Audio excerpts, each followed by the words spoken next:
Hi hello. हाय, मेरी आवाज़ आ रही है? Hello, hi hello, good evening.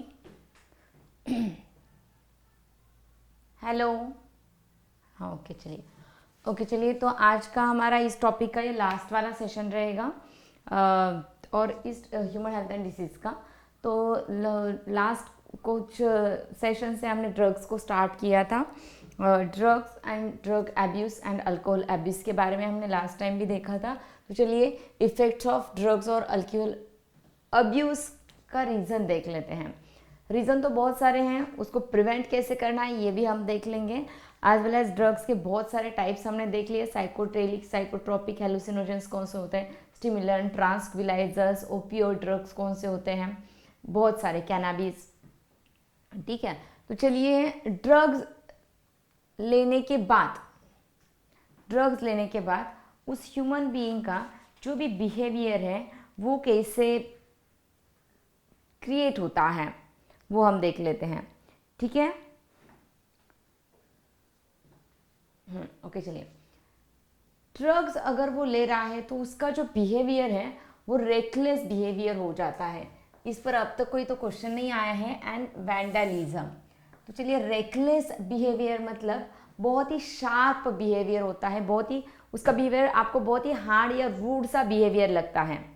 ठीक है, एंड वैंडलिज्म मतलब उसका जो भी काम, मतलब उसके जो भी काम वर्किंग पर बहुत ज़्यादा डिस्टर्बेंस आपको लग जाता है, मतलब डैमेजिंग वर्क बहुत ही डैमेज सा लगता है उसे, मतलब प्रॉपर वर्क नहीं हो पाता है, बहुत सारे डिस्टर्बेंस उसके वर्क में आ जाते हैं। रेकलेस बिहेवियर मतलब बहुत ही हार्ड बिहेवियर उसका लगता है आपको। चलिए मतलब चलिए अल्कोहलिक पर्सन या बहुत ही टेंशन में जो भी पर्सन्स होते हैं तो वो काम पर कॉन्सेंट्रेट नहीं कर पाते हैं, तो उस टाइम वो ये ड्रग्स लेते हैं और इसकी वजह से उसका जो भी स्टिमुलेशन, दो टाइप के ड्रग होते हैं हमने लास्ट टाइम देखा था, एक डिप्रेशन, दूसरा स्टिमुलेंट। ठीक है, तो ये ड्रग ये उस ह्यूमन बीइंग का रेकलेस बिहेवियर दिखाते हैं, मतलब बहुत ही हार्ड बिहेवियर दिखाते हैं, रूड बिहेवियर। एंड वैंडलिज्म मतलब डिस्टर्बेंस, उसके लाइफ में, उसके काम करने के तरीके में, उसके व्यवहार में बहुत ही डिस्टर्बेंस नजर आता है। डिस्टर्बेंस, ठीक है, मतलब जो भी पीपल्स अल्कोहल या ड्रग्स से एब्यूज हो रहे हैं तो उसके कौन कौन से साइड इफेक्ट्स उसके डेली लाइफ पर, उसके psychology, physiology, as well as physical behaviour में जो भी है उसमें कौन कौन से इफेक्ट्स वो दिख जाते हैं नॉर्मली हमें। तो चलिए, एक तो उसका बिहेवियर बहुत ही रूड सा नज़र आता है एंड डिस्टर्बेंस, उसके काम करने का तरीका भी डिस्टर्ब हो जाता है। नेक्स्ट, अगर ड्रग्स या अल्कोहल कोई भी अब्यूज़ हो रहे हैं, उसके रिलेटेड वो बहुत ही अट्रैक्ट हो रहे हैं, वो लिए बिना उसको चल ही नहीं रहा है, तो मतलब वो एडिक्ट हो चुके हैं इन शॉर्ट उसकी तरफ। तो चलिए sorry, excess use leads to the coma and finally it leads to the death. Excess use अगर हो रहा है ड्रग्स का या अल्कोहल का तो ऑब्वियसली वो कोमा में जा सकता है, मतलब वो ड्रग्स नॉर्मली मैंने आपको बताया है कि वो, हाँ एग्जैक्टली हमारे बॉडी के सेंट्रल नर्वस सिस्टम, ब्रेन या गैस्ट्रोइंटेस्टाइनल ट्रैक पर वो डायरेक्टली इफेक्ट करता है, जहाँ उसके स्पेशल रिसेप्टर्स होते हैं। तो चलिए कोमा में चला जाता है या फाइनली उसकी डेथ भी हो जाती है अगर वो बहुत ज़्यादा मात्रा में अल्कोहल या ड्रग ले रहा है। तो आपने बहुत देखा होगा आपके आसपास ड्रग की एडिक्शन नहीं बट अल्कोहल की एडिक्शन से वजह से डेथ हो चुकी है, ये आपने होप सो देखा होगा। तो due to it leads to, मतलब ये एक्सेस लेने की वजह से रेस्पिरेटरी फेल्यूर, मतलब डेथ क्यों होती है या क्यों वो कोमा में चला जाता है, डेथ के रीजंस कुछ है। रेस्पिरेटरी फेल्यूर, क्योंकि चलिए वो स्नॉर्टिंग के थ्रू, मतलब मैंने आपको बताया ऐसे इनहेलेशन के थ्रू अगर वो ले रहे हैं तो यस वो आपके रेस्पिरेटरी ट्रैक में जाएगा। ऑब्वियसली रेस्पिरेटरी ट्रैक में अगर स्मोकिंग रेस्पिरेटरी ट्रैक को डिस्टर्ब कर रहा है, ऑब्वियसली ये स्नॉर्टिंग भी रेस्पिरेटरी ट्रैक को डिस्टर्ब करेगा, मतलब finally it leads to the respiratory failure. Then heart failure, heart मतलब हमने देखा कि स्मोकिंग की वजह से हमारे बॉडी में कार्बन मोनोऑक्साइड का कॉन्सेंट्रेशन बहुत ही ज़्यादा बढ़ जाता है, जो कि ऑक्सीजन की हीमोग्लोबिन की तरफ की एक्टिविटी वो डिक्रीज करवाता है एंड हमारे बॉडी में एनीमिया भी उसके थ्रू क्रिएट हो सकता है। तो चलिए, तो हार्ट के जो भी पंपिंग एक्शंस है उसमें भी वो फेल्योर क्रिएट करेंगे। देन सेरेब्रल हिमोरेज मतलब चलिए हमारे ब्रेन में ब्लड लॉस या ब्लड क्लॉट फॉर्मेशन करवाता है। ये मतलब हमारे brain, heart and respiratory failure या हिमोरेज, ब्लड फ्लोइंग या ब्लड क्लॉटिंग ये क्रिएट करता है and finally it leads to the death. Excess use की वजह से coma, death due to the respiratory failure, heart failure and cerebral haemorrhage, ये questions आपको पूछे जाते हैं। चलिए, ऑल ऑफ दिस भी करेक्ट हो सकता है। चलिए, ड्रग्स, वो ह्यूमन बीइंग ड्रग्स ले रहा है, उसके वार्निंग साइंस क्या हो सकते हैं। चलिए, सपोज एक बच्चा है, लड़का है, लड़की जो भी है, तो उसका पहला बिहेवियर नॉर्मल था, then after some time some reason की वजह से वो उसका बिहेवियर चेंज हो रहा है। मतलब चलिए उसको स्लाइट टेंशन आ रहा है, चलिए नाउ डेज उसको बहुत टेंशन है, और कुछ दिनों बाद वो बहुत ही रूड सा बिहेवियर करने लग रहा है। मतलब चलिए पेरेंट्स को कुछ समझ में आता है या नहीं आता है, डिपेंड ऑन पेरेंट्स उस बच्चे की तरफ कितना ध्यान दे रहे हैं। ठीक है, पेरेंट्स का बहुत उस बच्चे की बिहेवियर की तरफ ध्यान है, उसके डेली एक्टिविटीज़ की तरफ ध्यान है, तो पेरेंट्स को इमीडिएटली वो नज़र आता है कि चलिए आज बच्चा कुछ अलग सा बिहेव कर रहा है। ठीक है, पर चलिए ऐसे बहुत सारे पेरेंट्स होते हैं जो कि अपने काम में बिजी होते हैं, ऑफिस में बिजी होते हैं, अपने खुद के वर्क में बिजी होते हैं, बिजनेस होता है, तो वो पेरेंट्स बच्चों की तरफ इतना ध्यान नहीं दे पाते। तो बच्चों का डेली लाइफस्टाइल कैसे हो रहा है, बच्चे कैसे जी रहे हैं, वो स्टडी कर रहे हैं या नहीं, कितना पैसा खर्च कर रहे हैं, उनका फ्रेंड सर्कल कैसा है, उनके वो जो भी जहाँ भी रह रहे हैं सोशल सपोर्ट हॉस्टल में वगैरह, तो उनके आसपास जो भी सोशल एनवायरनमेंट है वो कैसा है, इस पर ज़्यादा ध्यान नहीं होता है। तो नॉर्मली वही बच्चे ड्रग या अल्कोहल से एडिक्ट हो जाते हैं। तो उन बच्चों के नॉर्मली वार्निंग साइंस क्या होते हैं। चलिए, जो बच्चे घर में रह रहे हैं, चलिए उन पर हम ध्यान दे सकते हैं, उनका बिहेवियर भी ऑब्जर्व कर सकते हैं। चलिए, उनके नॉर्मल साइंस क्या होते हैं, चलिए वो ड्रग या अल्कोहल की तरफ एब्यूज हो रहे हैं, वार्निंग साइंस क्या है। चलिए, फर्स्ट अनएकेडमिक जो परफॉर्मेंस होता है वो स्लोली डिक्रीज होता जाता है। चलिए, इस साल कोरोना की वजह से तो चलिए एग्ज़ाम्स तो नहीं हो पा रहे, यूनिट टेस्ट या टर्मिनल एग्ज़ाम्स जो भी है, ठीक है, बट चलिए नॉर्मली वीकली टेस्ट भी होती है। तो जो भी टेस्ट वगैरह है कॉलेज में या स्कूल में ली जा रही है उसमें उस बच्चे का परफॉर्मेंस स्लोली डिक्रीज होता जाता है। चलिए, एक बार हो जाए कोई बात नहीं है, ठीक है, मैं भी समझ में आता है कि चलिए टेंशन या पढ़ाई नहीं हुई होगी, बहुत ज़्यादा प्रेशर क्रिएट हुआ होगा, इन रीज़न हो सकता है, बट बार बार अगर ये परफॉर्मेंस डिक्रीज हो रहा है तो this is the first warning sign कि उसका जो एकेडमिक परफॉर्मेंस है तो वो डिक्रीज होता जा रहा है। अनएक्सप्लेन्ड एब्सेंस ऑफ स्कूल और कॉलेज। चलिए, इस तरह के बच्चे स्टडी पर कॉन्सेंट्रेट नहीं कर पाते हैं और चलिए उसकी तरफ वो अट्रैक्ट हो रहे हैं ड्रग या अल्कोहल की तरफ, तो उनको स्कूल अच्छा नहीं लगता है, तो उनका वो ड्रग वाला फ्रेंड सर्कल, वो जो एनवायरनमेंट है वो अच्छा लगने लगता है, और चलिए स्कूल पर तो ध्यान नहीं होता है, स्कूल कॉलेज पर, तो वो बच्चे स्कूल ज़्यादा बंक करने लगते हैं, स्कूल को जाते नहीं हैं। तो चलिए उनका जो भी परफॉर्मेंस है कॉलेज और स्कूल का वो डिक्रीज होता जाता है। और घर पर चलिए टीचर्स पूछ रहे हैं कॉलेज में, स्कूल में, या घर पर पेरेंट्स पूछ रहे हैं, तो वो एक्सप्लेन करने में हिचकिचाते हैं। चलिए, एक बार ठीक है, एक बार रीज़न अच्छा लगता है, पर बार बार जो रीज़न बता रहे हैं या बार बार वो बोल रहे हैं वो तो हमें भी नहीं समझ में आएगा, और it is called as unexplained behaviour और unexplained absence of school and college. तो चलिए ये आप भी समझ सकते हो कि चलिए किस तरह से हमने टीवी पर भी देखा है कि चलिए इस तरह के बच्चे कैसा बिहेवियर करने लगते हैं। देन वो ज़्यादा डिप्रेशन में चले जाते हैं, क्योंकि ड्रग एंड अल्कोहल तो बच्चों के पास इतने पैसे नहीं होते कि चलिए हर बार वो खरीदे। एक तो घर से लिए जाते हैं विदाउट पेरेंट के एडवाइस की, मतलब विदाउट पेरेंट को पूछे बिना वो मे भी पैसा ले सकते हैं अगर चलिए उनके पास थोड़ा बहुत है। खर्च करने के बाद उनके पास पैसा नहीं बचेगा तो वो कहाँ से खरीदेंगे। चलिए डिप्रेशन में चले जाते हैं और वो बहुत ज़्यादा एग्रेसिव नज़र आते हैं क्योंकि उनको एडिक्शन हुई है, वो मिल नहीं रहा है, तो वो उनकी बहुत ही ज़्यादा इस तरह का अग्रेसिव बिहेवियर नज़र आता है। तो फिर चलिए पेरेंट्स को वो समझ में आता है, तो चलिए हम उसको अवेयर कर सकते हैं, कैसे उसको प्रिवेंट करें, कंट्रोल करें, लास्ट पॉइंट हम डिस्कस कर लेंगे।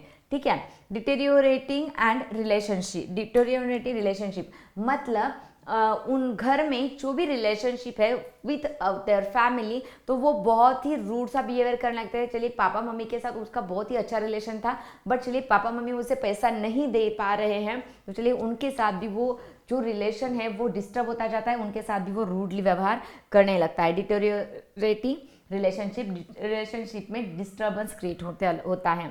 फ्लक्चुएशन इन वेट, तो ये भी बहुत इंपॉर्टेंट साइन है। चलिए वेट बहुत कंटिन्यूसली उसका डिक्रीज हो रहा है या सडनली इंक्रीज भी हो सकता है, वेट में ज़्यादा फ्लक्चुएशन हो रहा है, तो वो भी एक वार्निंग साइन है ड्रग एंड अल्कोहल एब्यूज का। नेक्स्ट फ्लक्चुएशन है एपेटाइट। चलिए कभी बहुत ज़्यादा भूख लगती है, कभी भूख ही नहीं लग रही है, तो ये भी एपेटाइट मतलब भूख लगना, तो भूख लगती है नहीं लगती है ऐसा कंटिन्यूसली अगर उसके बॉडी में हो रहा है तो it is also a warning sign related to the drug and alcohol abuse. Hope so ये पॉइंट बहुत अच्छी तरह से आपको समझ में आ चुका है कि चलिए वो ह्यूमन बीइंग कैसे बिहेव करता है या उसके ड्रग एब्यूज़ के रिलेटेड कौन कौन से वार्निंग साइंस हो सकते हैं, जिसके थ्रू चलिए ये अगर आपके बच्चों में आपको दिख रहा है इस तरह से, कुछ कंपल्सरी हो सकता है ऐसा नहीं, बट इस तरह की कुछ दिख रहा है, तो चलिए आप उसके रिलेटेड कुछ प्रिवेंशन या उसको समझा सकते हो कैसे, लास्ट पॉइंट में देख लेंगे। चलिए अगर ड्रग्स मैंने लास्ट टाइम बताया एक स्नॉटिंग के थ्रू लिया जा सकता है या इंट्रावेनस या इंजेक्शन के थ्रू लिया जा सकता है, इंजेक्शन के थ्रू भी लिया जा सकता है ना। चलिए इंजेक्शन इंट्रावेनस मतलब डायरेक्टली वेन में वो इंसर्ट किए जाते हैं, जैसे सलाइन वगैरह होते हैं, इंट्रावेनस टाइप के होते हैं, आईवी बोलते हैं हम उसे, आईवी इंट्रावेनस। ठीक है, तो चलिए इंट्रावेनस इंजेक्शन से ठीक है लिया भी जाता है, बट चलिए ये एक टाइप का सेक्सुअली डिसीज भी ट्रांसमिट कर सकता है, क्योंकि ड्रग या अल्कोहल लेने वाले पर्सन एक तो होश में नहीं रहते हैं।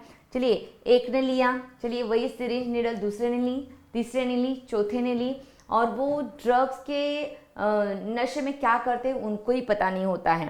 ठीक है, तो उस वक्त नॉर्मली जो भी सपोज उनमें से एक को भी सेक्सुअली ट्रांसमिटेड डिसीज है, normally AIDS and hepatitis B, AIDS and hepatitis B, चलिए लिख लीजिए, एड्स एंड हेपेटाइटिस बी वो क्या हो जाता है, ट्रांसफ़र हो जाता है। नॉर्मली एड्स, हेपेटाइटिस बी ये नॉर्मली ब्लड ट्रांसफ्यूजन के थ्रू ट्रांसफ़र होता है, तो चलिए अगर उस नीडल में थोड़ा भी ब्लड रह गया है तो हेपेटाइटिस बी ट्रांसमिट हो सकता है। चलिए तो ये sexually transmitted disease, sexually mostly AIDS होता है, हेपेटाइटिस बी ये मतलब इन्फेक्टेड ब्लड के थ्रू ट्रांसफ़र हो सकता है। तो इस तरह के कुछ क्रोनिक डिसीजेस हैं जो कि फैटल मतलब डेथ भी करवा सकते हैं, finally it leads to the death. Next syringe and needle respective disease को ट्रांसफर करें, मैंने ऊपर कहा। नेक्स्ट क्रोनिक यूज, अगर सपोज इनका बहुत ही ज़्यादा यूज हो रहा है, जैसे मैंने बताया कि एक्सेस अमाउंट ऑफ अगर यूज हो रहा है तो it leads to different types of diseases, damaging of nervous system. तो ये पहले सबसे इम्पोर्टेंट सेंट्रल नर्वस सिस्टम पर इफेक्ट क्रिएट करता है, क्योंकि इसके मेन रिसेप्टर्स प्रेजेंट होते हैं हमारे CNS पर, that is a brain and spinal cord पर उसके मेन रिसेप्टर्स होते हैं, और गैस्ट्रोइंटेस्टाइनल ट्रैक्ट में भी होते हैं, और चलिए लिवर पर भी ये इफेक्ट करवाता है। मोस्टली अल्कोहल एडिक्शन की वजह से लिवर कैंसर क्रिएट होता है, एंड स्मोकिंग की वजह से लंग कैंसर क्रिएट होता है। तो चलिए यहाँ लिवर सिरोसिस क्रिएट हो जाता है, लिवर का कैंसर क्रिएट होता है, लिवर में फैट्स का डिपोजिशन होने की वजह से। लिवर का जो मेन फंक्शन है, एक्चुअली सबसे मेटाबॉलिक ऑर्गन जो हमारे बॉडी का है एग्जैक्टली लिवर ही है, तो वो जो मेटाबॉलिक ऑर्गन है वो ऑर्गन फंक्शनलेस बन जाता है। उसके जो भी हिपैटोसाइटिक सेल्स हैं वो हमारे बॉडी में बहुत सारे अलग अलग तरीके के काम कर रहे हैं, जो कि आपने 11th में डाइजेस्ट सिस्टम में देखा होगा इन डिटेल लिवर। तो चलिए ये लिवर में फैट का डिपोजिशन करने लगता है, फैट डिपोजिशन, और उसकी वजह से उसकी वजह से क्या हो जाता है, लिवर फंक्शन लेस हो जाता है, लिवर फेल्यूर हो जाता है, लिवर कैंसर क्रिएट होता है आफ्टर दिस। नेक्स्ट, अगर चलिए ड्यूरिंग द प्रेगनेंसी ड्रग्स या अल्कोहल ले रहे हैं वो प्रेग्नेंट वुमन, तो इसका इफेक्ट डायरेक्टली फीटस के बॉडी पर हो जाता है, क्योंकि नॉर्मली प्रेगनेंसी के वक्त पेन किलर लेना भी बहुत ही डेंजरस हो सकता है प्रेगनेंसी के वक्त या फीडिंग के वक्त, ठीक है। तो उस वक्त अगर आप ड्रग या अल्कोहल ले रहे हो तो वो बच्चे पर बहुत ही ज़्यादा हार्मफुल इफेक्ट क्रिएट कर सकता है ड्यूरिंग द प्रेगनेंसी। इसको कंपल्सरी अवॉइड करना है, बहुत ही इंपॉर्टेंट। नेक्स्ट, ड्रग्स के साइड इफेक्ट्स क्या है? चलिए, ये परफॉर्मेंस इंक्रीज करवाता है, किसका? चलिए, ड्रग्स तो मैंने बताया है कि स्टिमुलेंट हो सकते हैं, ट्रांसविलाइजर्स हो सकते हैं, मे बी क्या ओपियोइड्स हो सकते हैं, पेन किलर वगैरह जो भी है, स्लीप इंड्यूसिंग भी हो सकते हैं, काम करने का तरीका भी वो इंक्रीज करवाते हैं, that is increase the performance. For example energic increase करवाने वाले भी कुछ ड्रग्स होते हैं, लाइक कैफीन, ठीक है, कॉफ़ी और टी के लेने के बाद वो स्टिमुलेंट तरीके से एक्ट हो रहे हैं। एनाल्जेसिक का मतलब होता है normally they act as a pain killer, for example opioid drugs normally act as a pain killer के हिसाब से हम उसको ले रहे हैं एनाल्जेसिक। एंड यस, और एक मैंने आपको बताया था, स्लीप इंड्यूसिंग भी कुछ होते हैं, स्लीप को इंड्यूस करने वाले स्लीपिंग पिल्स भी होते हैं, ठीक है। नेक्स्ट है एनाबोलिक स्टीरॉइड्स भी होते हैं। एनाबोलिक स्टीरॉइड्स का मतलब बहुत ही सिंपल है, तो चलिए यहाँ सपोज फीमेल ये हार्मोन्स अगर ले रही है, ये ड्रग्स या अल्कोहल ले रही है, तो उस फीमेल के बॉडी के जो भी हार्मोनल चेंजेस हैं वो कंटिन्यूसली होने की वजह से वो फीमेल जो है उसका बिहेवियर मेल लाइक हो दिखने लगता है, मतलब मसल डेवलपमेंट हो जाती है, उसका normal behaviour like a male दिख जाता है। तो it is called as anabolic steroids found in the female. एक तो मेल के होते ही हैं ज़्यादा स्ट्रॉन्ग, बट चलिए यहाँ फीमेल का बिहेवियर लाइक मेल बन जाता है, it is called as anabolic steroids. Next, it is a diuretic substance. चलिए, कॉफ़ी एंड टी को भी डायूरेटिक सब्सटेंस कहा जाता है। ड्रग्स लेने के बाद excess amount of urine formation होने लगता है, it is called as diuretic substance. Diuretic substance कौन से होते हैं? कॉफ़ी एंड टी, ठीक है। Next, increase the muscle strength. तो चलिए, यस, मैंने अभी यहाँ कहा कि यहाँ अगर मेल कंटिन्यूसली ले रहे हैं तो उसके जो मसल्स होते हैं वो लाइक अ मेल स्ट्रॉन्ग दिखने लगते हैं, तो ये यहाँ मसल स्ट्रेंथ इंक्रीज हो जाती है। तो मोस्टली जो भी स्पोर्ट्समैन वगैरह होते हैं तो वो नॉर्मली ड्रग्स लेते ही है, ज़्यादा मात्रा में नहीं, लेकिन ड्रग्स लेते हैं ताकि उनके मसल ज़्यादा स्ट्रॉन्ग बने, तो स्पोर्ट्समैन में ये हैबिट होती है। देन इसकी वजह से एग्रेसिवनेस बढ़ जाता है, जो भी रनर्स होते हैं तो वो भी ड्रग्स लेते हैं, स्पोर्ट्समैन होते हैं वो ड्रग्स लेते हैं, उसकी वजह से उनका परफॉर्मेंस भी इंक्रीज होता है, मसल भी डेवलप होती है और एग्रेसिवनेस भी बढ़ता है, ठीक है। नेक्स्ट, ये मूड स्विंग हार्मोन है। फॉर एग्जाम्पल साइकोट्रोपिक ड्रग में मैंने आपको कहा था, psychotropic drugs are normally act as a mood swing hormone या मूड अलर्टिंग हार्मोन्स, ठीक है। और ये बहुत ही ज़्यादा ले रहे हो तो ये डिप्रेसिंग हार्मोन्स भी डिप्रेसिंग हार्मोन लाइक भी फंक्शन करवाते हैं। Next, liver and kidney failure, मतलब इसके जो इफेक्ट हैं वो लिवर और किडनी पर नज़र आते हैं। लिवर एंड किडनी फेल्यूर आपको यहाँ नज़र आएगा, मैंने यहाँ आपको बता दिया। नेक्स्ट, डिक्रीज, अगर मेल कंटिन्यूसली इसको ले रहा है तो टेस्टिस की साइज डिक्रीज हो जाती है। टेस्टिस की साइज डिक्रीज होने की वजह से उस मेल का जो भी स्पर्म का काउंट है वो डिक्रीज हो जाता है।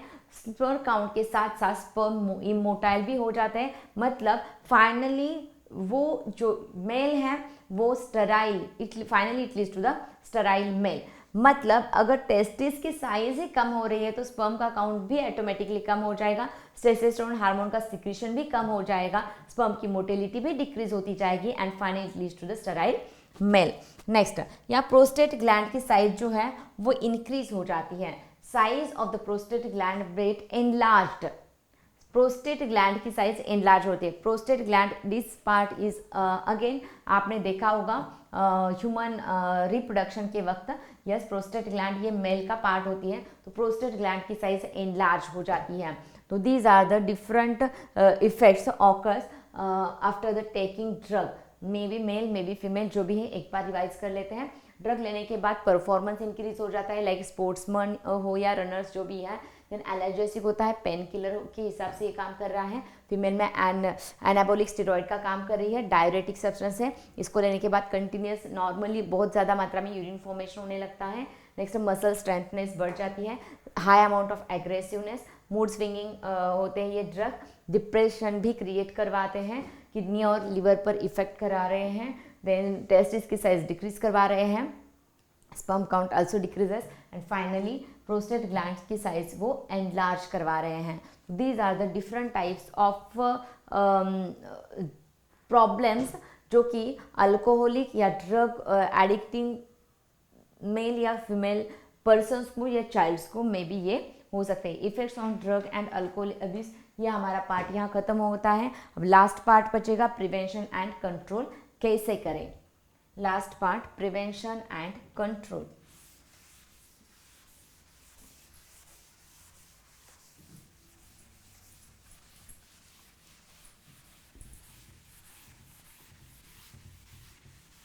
इस पार्ट तक अब तक कोई ज़्यादा क्वेश्चंस नहीं आए हैं।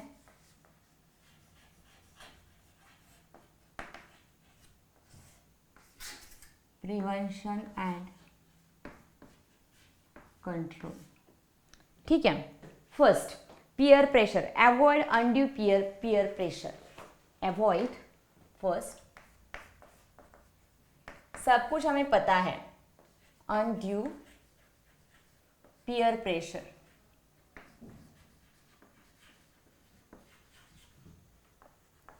Second, education and counselling. एक बार लिख लेती हूँ सब कुछ, education and counselling. Third, seeking help from parent and peer.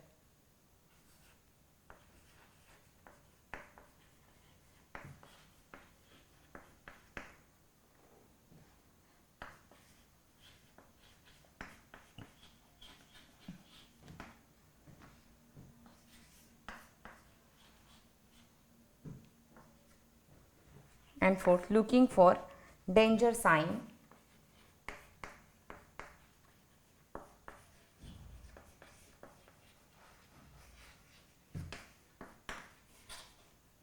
and last, seeking professional and medical help.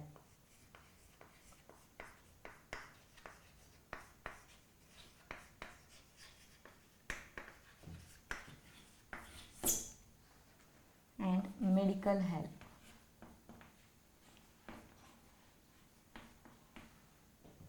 ठीक है।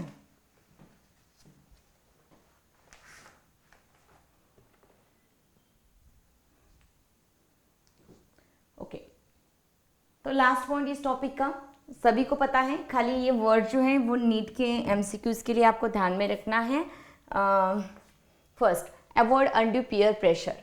तो चलिए, बच्चा एडिक्ट हो रहा है, मे बी स्मोकिंग के related, may be alcohol, may be drugs. क्यों, उसका रीजन भी है। तो आपको कैसे प्रिवेंट करना है या उसको उसकी तरफ जाने के लिए प्रिवेंट कैसा करना है, अगर जा चुका है तो उसको कंट्रोल कैसे करना है।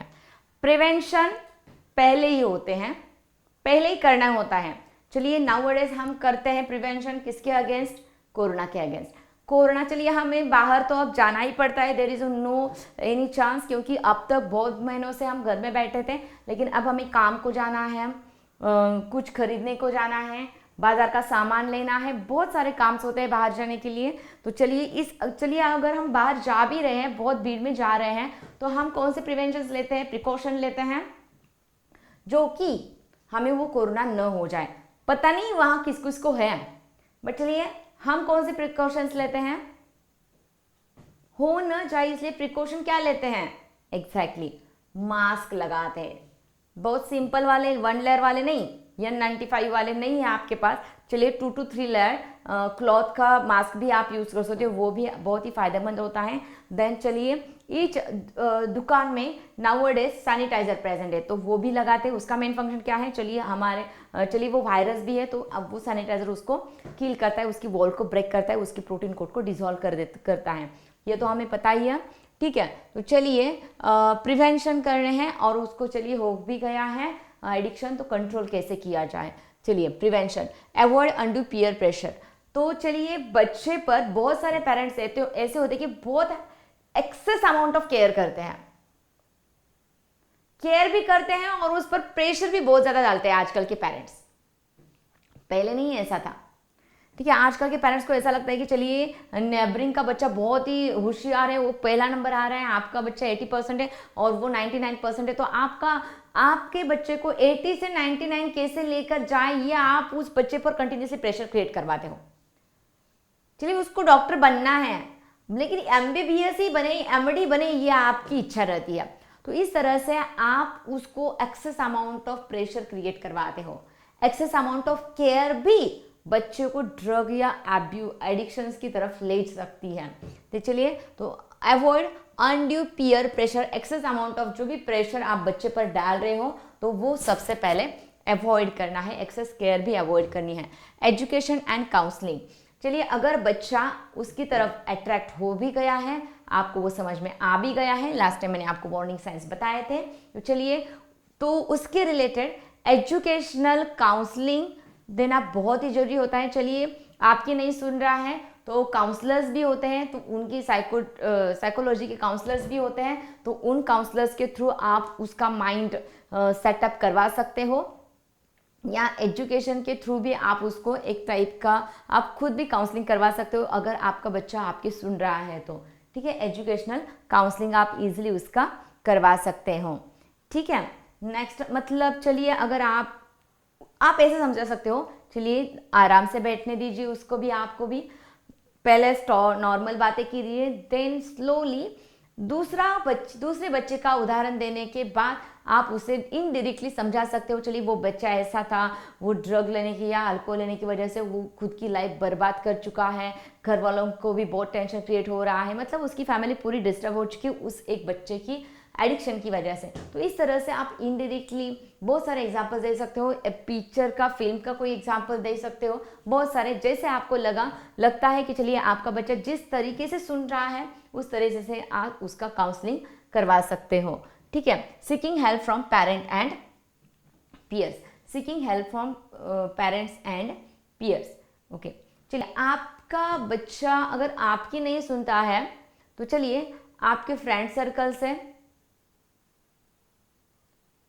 या दूसरा जिसकी वो बच्चा सुन रहा है, टीचर्स, तो उसके थ्रू भी आप उसका काउंसलिंग करवा सकते हो। और चलिए आप ये भी ऑब्जर्व कर सकते हो कि चलिए उसका फ्रेंड सर्कल कैसा है। चलिए अब तक आपने उसके फ्रेंड सर्कल की तरफ ज़्यादा ध्यान नहीं दिया होगा, बट चलिए आपको वार्निंग साइन नज़र आ रहे हैं तो आप ये काउंसलिंग कर सकते हो या ऑब्जर्व कर सकते हो कि उसका फ्रेंड सर्कल कैसा है, उसको उस फ्रेंड सर्कल को कैसी कैसी आदतें हैं, वो कहाँ टाइम गंवाते हैं, कहाँ टाइम वेस्ट करवाते हैं, कितना पैसा खर्च करते हैं, ये आप कर सकते हो, ठीक है। Next, looking for danger science, तो आपको उस बच्चे के बहुत सारे डेंजरस साइन नज़र आ रहे हैं, वो बहुत ही रेकलेस बिहेवियर कर रहा है, वैंडलिज्म कर रहा है, उसका काम पर या स्टडी पर ध्यान नहीं है, या बहुत ही अग्रेसिव हो रहा है, बहुत ही डिप्रेशन में जा रहा है, किसी से बातें नहीं कर रहा है, फैमिली में बहुत ही वो डिस्टर्ब नज़र आता है, वो अकेला अकेला रहने लगता है, लोनलीनेस अच्छा लगता है। तो इस तरीके का अगर बिहेवियर आपको डेंजर साइन उसके नज़र आ रहे हैं तो आप उसको ऑब्जर्व कर सकते हो।